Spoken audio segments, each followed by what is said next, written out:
మీరు పవన్ కళ్యాణ్ గారు ఇచ్చిన హామీలకి అవి ఎంత బోగసో, అమరావతి సెల్ఫ్ ఫైనాన్సింగ్ స్కీమ్ అనేటువంటి మీ స్టేట్మెంట్ కూడా అంతే బోగసా కదా చెప్పండి. పచ్చి బోగస్ కదా అది. మీ సూపర్ సిక్స్లు మీ హామీలు ఎంత బోగసో ఈ అమరావతి అనే సెల్ఫ్ ఫైనాన్సింగ్ స్కీమ్ అని చెప్పని మీరు చెప్పేటువంటి ప్రకటన అంతే బోగస్ కదా.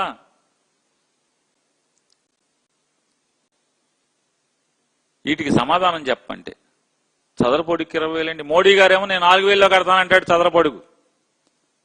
కేంద్ర ప్రభుత్వం మేము 4,000 రూపాయలకి కడతాం చదరపొడుగు అని చెప్పి వాళ్ళు చెప్తుంటే 20,000 కావాలని చెప్తారు చదరపొడుగుకి. ఈయన సొమ్ము కాకపోతే మరి హెరిటేజ్ ఆఫీస్ ఎంత కట్టారు? హెరిటేజ్ ఆఫీస్ చదరపొడుగుకి ఎంత కట్టారు? మరి మాకెందుకు అంత 20,000? మా ఆస్తులుగా ఉన్నటువంటి లేదా మా ఆఫీసులు నడిచేటువంటి చదరపొడి బిల్డింగ్లకి చదరపొడికి 20,000 ఏంటి? నీచం అనిపించట్లేదా నారా చంద్రబాబు నాయుడు గారు? పోనీ రాష్ట్రం ఏమన్నా మిగులు రాష్ట్రంగా ఉండి ఉత్తరప్రదేశ్ లాగా దాంట్లోంచి మీరు దోచుకున్నారంటే సరే నొప్పి తెలియదు ప్రజలకి.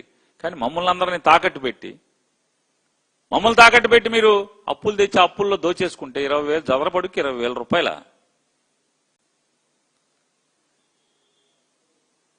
మళ్ళీ మావిగన్ అంటే సమాధానం చెప్పేవాడు లేడు. ఎలా మావిగన్ తప్పు? జగన్ గారు చెప్పేటువంటి స్టేట్మెంట్ ఏ రకంగా తప్పు? మీ అమరావతి ఏ రకంగా ఈ రాష్ట్రానికి ఆస్తి కాబోతుంది? మేము గుదిబండి అంటున్నాం.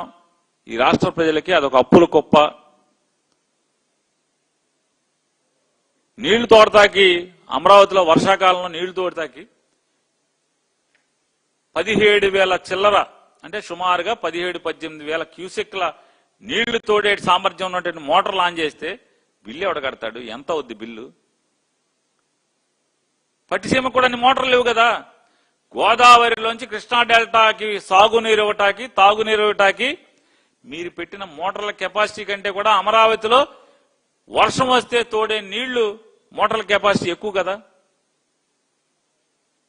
మరి అక్కడ కట్టడం ఏంటి? ఎందుకు కట్టాలి? ఇంకో గమ్మత్తు ఏంటంటే ఆ మోటార్లు కృష్ణానదిలో తోడతారంట. మళ్ళీ అయ్యి ఎక్కడికి వెళ్తాయి? ముంపు వస్తుంది కదా వెనక్కి. వరద ఉన్నప్పుడు కృష్ణానదిలో వరద ఉన్నప్పుడు ఈ మోటార్లు తోడితే అయితే ఇబ్రహీంపట్నం నుంచి పైదాకా అన్ని ఊళ్ళు మొలగాలి, లేదా అయ్యే తిరిగి బకింగ్హామ్ కెనాల్లోకి ఇటు వచ్చి మళ్ళీ అయ్యే తోడాలి. తోడు మామూలుగా తోడుకోవటమే కదా. అసలు ఎవరికయ్యా పండగగా ఉందంటే మేఘవాళ్ళకి పండగగా ఉన్నట్టుంది. మోటార్ల మీద మోటార్లు తెగబెట్టిస్తున్నారు. సమ్మగా ఎవరికి ఉందంటే చంద్రబాబు నాయుడు గారికి మేఘవాళ్ళకే సమ్మగా ఉన్నట్టుంది అమరావతి పేరుతో. రైతుల కష్టాలు ఒక్కరోజు కూడా పాపం వాళ్ళు వాడుకోవటం మామూలుగా వాడుకోలే. దూకుడు సినిమాలో మహేష్ బాబు బ్రహ్మానందాన్ని వాడుకున్నట్టు ఫుల్గా వాడేసుకున్నావు అమరావతి రైతుల్ని, భూములు ఇచ్చిన వాళ్ళని.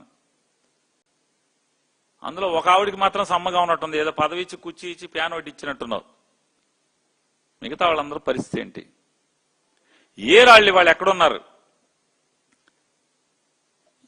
వాళ్ళు? వాళ్ళ బాధ వినేవాడెవడు? వాళ్ళ కష్టాలు వినేవాడెవడు? నారా చంద్రబాబు నాయుడు గారి పోటీ ఎట్టా ఉంటుందంటే పొడిస్తే మామూలుగా ఎన్టీ రామారావు గారికి పోటీ పొడితే పడిపోయాడు. రాజధానిలో ఇంకో రామారావు గారు ఉన్నాడు. ఆ రామారావు పొడితే ఆయన వెళ్ళిపోయాడు.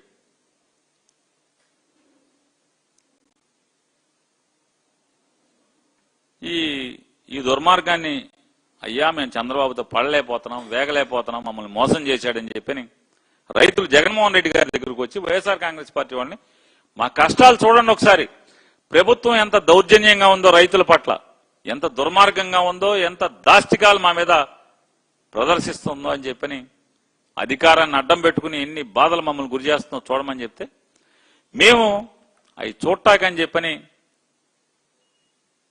ఎమ్మెల్సీలు మాజీ మంత్రులు వెళ్తుంటే దారి కాచి పోలీసులను అడ్డం పెట్టుకుని దారి కాచి రాళ్ల దాడి చేయిస్తారు. ఏమనంటే రైతులు అంటారు. వాళ్ళ రైతులు ఎవడు? ఒక్కడంటే ఒక రైతు ఎవడున్నాడు చెప్పండి? రైతు లేరు, దళితులు కాపులు తప్పితే ఇంకోళ్ళేడు.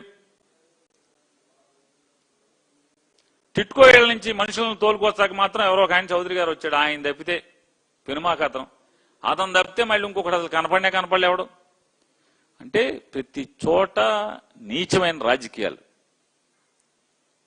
ఒకవేళ మేము సంయమనం పాటించకుండా మేము కూడా ఏమన్నా దూకుడుగా వెళ్తే అమ్మో కాపులను కొట్టారు దళితులను కొట్టారని చెప్పని ఎంత తప్పుడు కేసు పెట్టారంటే, మేము కార్లు వేసుకునంట సెంటర్కి వచ్చి వాళ్ళందరినీ రెచ్చగొట్టి వాళ్ళని రాళ్లతో కొట్టామంట, కర్రలతో కొట్టామంట, రాడ్లతో కొట్టామంట. కొడతలే కాకుండా అక్కడ ఉన్నటువంటి ఒక ఇద్దరిని దళితుల్ని కులం పేరుతో దూషించామంట.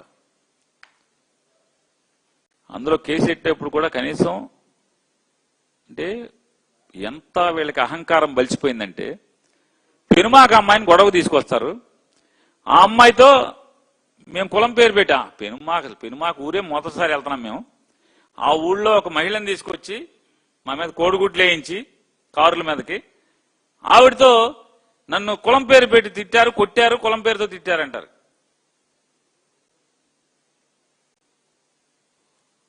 ఎంత పచ్చి దాకా చూడండి. ఆవిడ పెనుమాక ఆవిడ